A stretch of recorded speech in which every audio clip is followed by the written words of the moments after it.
YouTube, what's good, guys? It's your boy TD, and I'm back again with another video for Fantasy Good Sports, guys. And today's video is going to be on 7 players that I'm targeting in the first round. Yes, guys, these are the players that I'm targeting in every single first round, no matter what draft position I'm at. So, guys, make sure you hit the like button and subscribe to this channel. This is cutting edge content. And if you watch the whole video, guys, I have a bonus guy for you. Yes, an 8th guy that I think you can take in the first round. So, guys, before I start, I want to explain, listen, my content might not be for everybody, but that's okay. I'm okay with that. I know what my strengths and my weaknesses are. So, guys, thank you for everybody who's been tuning in. Let's get ready for fantasy football season. Let's win championships. Okay, so let's begin.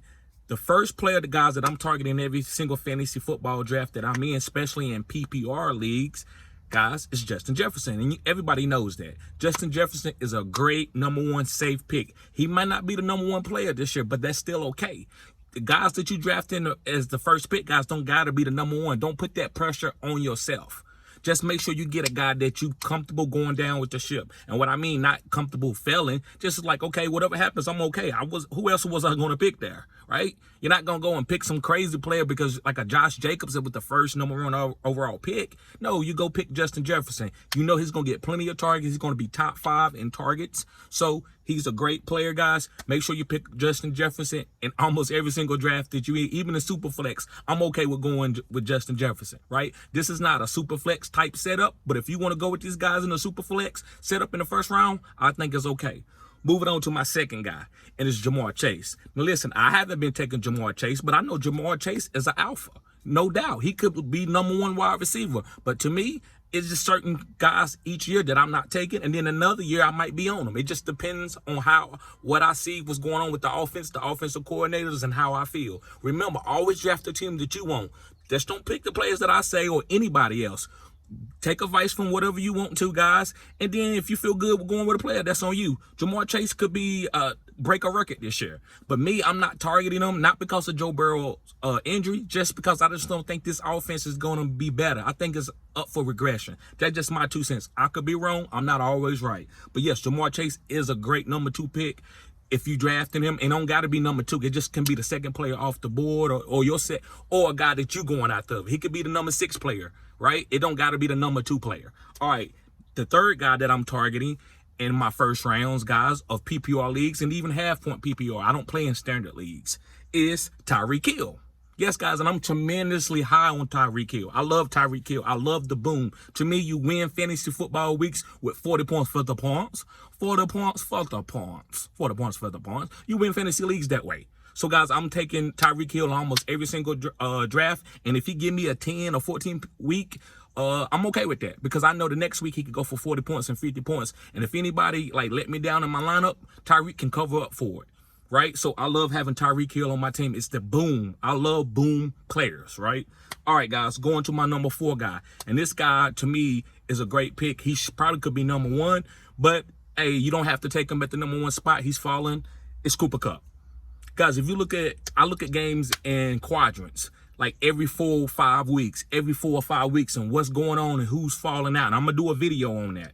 But guys, Cooper Kupp, he went like 4 weeks before he got hurt. It was like 4 straight weeks of 25-plus points.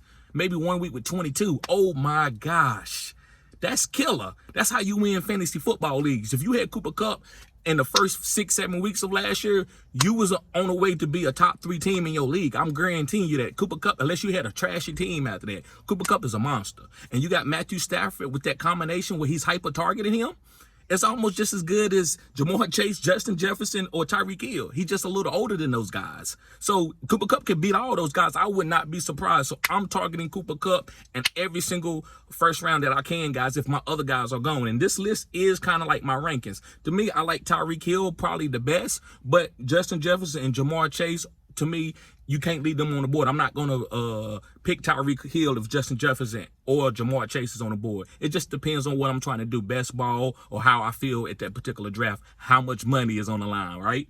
So, yes, guys, Cooper Kupp. #5 guy, this is a running back. And remember, guys, if you watch the whole video, I got a bonus guy for you. Make sure you hit the like button and subscribe to this channel. This is cutting edge content. Again, my content might not be for everybody, but I know my strengths and my weaknesses, and I'm okay with that, guys. That's what it's about. I understand if you need more analytics analytical breakdown, I won't be mad at you, right? So, my number 5 guy is Bijan Robinson. Yes, guys, that's probably one of the, I got another running back on this list, but I'm not targeting a lot of running backs. Not always going 0 RB, but I'm just not targeting a lot of running backs. I know CMC is a great player. That don't mean because I'm not picking them that I'm down on them. That's not how I do my fantasy picks, guys. I just kind of go with a guy that I feel great about. And I feel great about Bijan Robinson. I don't feel great about CMC and Austin Eckler because if they get hurt, I'm going to be mad at myself. No matter what's going on, and if they don't hit for me in the fantasy football championship, I'm going to be mad. And if my guys, they don't hit for me, I'm okay going down with the ship, and I'm okay saying that I maybe should have got a running back. I'm okay with that. But I'm not okay taking a running back and they get hurt. Because not those guys. Bijan Robinson is fresh in the league. He hasn't been used up that much. And they're also going to be using him as a hybrid. That's the new wave in the NFL. Guys getting out in space. So I love Bijan Robinson. I think this guy could be a top 5 running back. I'm taking him if all my other players are going off the board, guys. I love Bijan Robinson. Going on to my number 6 guy. Yes, guys, going on to my number 6 guy. And it's Nick Chubb. Yes, I know. Listen, you might say, well, TD, Nick Chubb, you're going to go with Nick Chubb over CMC, but why you going to fade CMC early and then mess around and get Nick Chubb? I feel you. I believe that with Deshaun Watson being more accustomed to this offense with Kevin Stefanski, I feel this is a breakout year for Nick Chubb. Now, listen, I could be wrong, but I think Nick Chubb, this is his year. I usually don't pick running backs that don't catch passes. But if you're going to be in the red zone a bunch of times because you got an elite quarterback and you also is elite running back leading the league and per carry since you've been in the league on the way for a Hall of Fame career, I'm going to take you that time. But I'm not going to take you if I think you got a sorry quarterback like a Baker Mayfield or Deshaun Watson is coming back week 10, 11. I don't really want that. But if you are just like a Derrick Henry and I feel like your offense is going to be hitting and you're going to be scoring a lot of points, a top 5 offense, then I will take that running back because I believe that running back can get 12 to 15 touchdowns, which gives you that boom.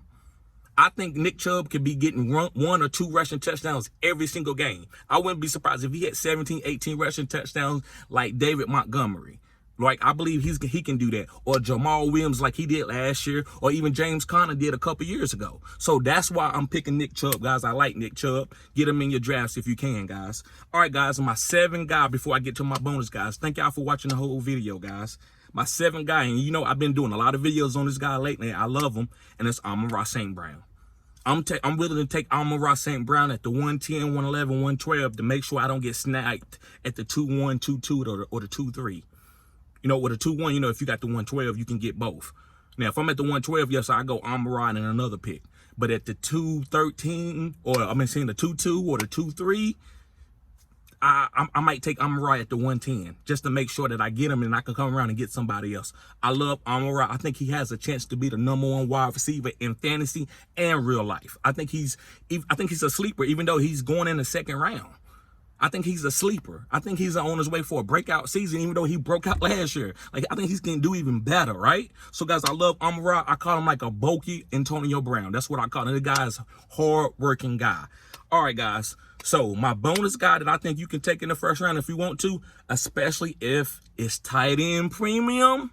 I said what I said. If it's tight end premium, it's Travis Kelce. I'm not taking Travis Kelce there unless, it's a tight end premium league. Other than that, I got a lot of boom players that I think is going to outscore him. But Travis Kelce do give you advantage at the tight end spot, at tight end premium, or just regular leagues that ain't best ball, right? Because you got to start a tight end, and most of the time, you're not going to start a tight end off the waiver wires that's going to boom that week. Now, if you in best ball, I think you could wait because you just can get 3 or 4 tight ends, and whatever one score better goes into that spot. But if you have to pick a tight end, Travis Kelce going to give you advantage. Your tight end might score 7 points, 5 points. Travis Kelce scored 19. Boom, you are already up 10, 15 points right there. So I understand what Travis Kelce is. I've done it in some drafts, and some drafts I haven't. Some dynasty startups I've done it just because I want to win that year. He's a win right now player in a dynasty league. So, guys, thank y'all for tuning in to Fantasy Good Sports. Make sure you hit the like button and subscribe to this channel. This is cutting edge content. And again, guys, don't Hey, don't take what I say in the comment section personal. That's just me. I'm energetic. I'm not coming at anybody. And listen, my content is not for everybody. Some people need analytical breakdown, and sometimes you might not agree with me, and that's fine. I'm not gonna do a lot of analytical breakdown. I feel like sometimes that kind of just takes the fun out of fantasy for me, not for everybody, because I do go off some analytics. I do watch other people's channels, and I do like, okay, yeah, that's a good, I love that stats. So I just want to let you know, everybody, my content ain't for everybody, but I'm okay with that. Guys, thank y'all for tuning in. This is Fantasy Good Sports. Peace.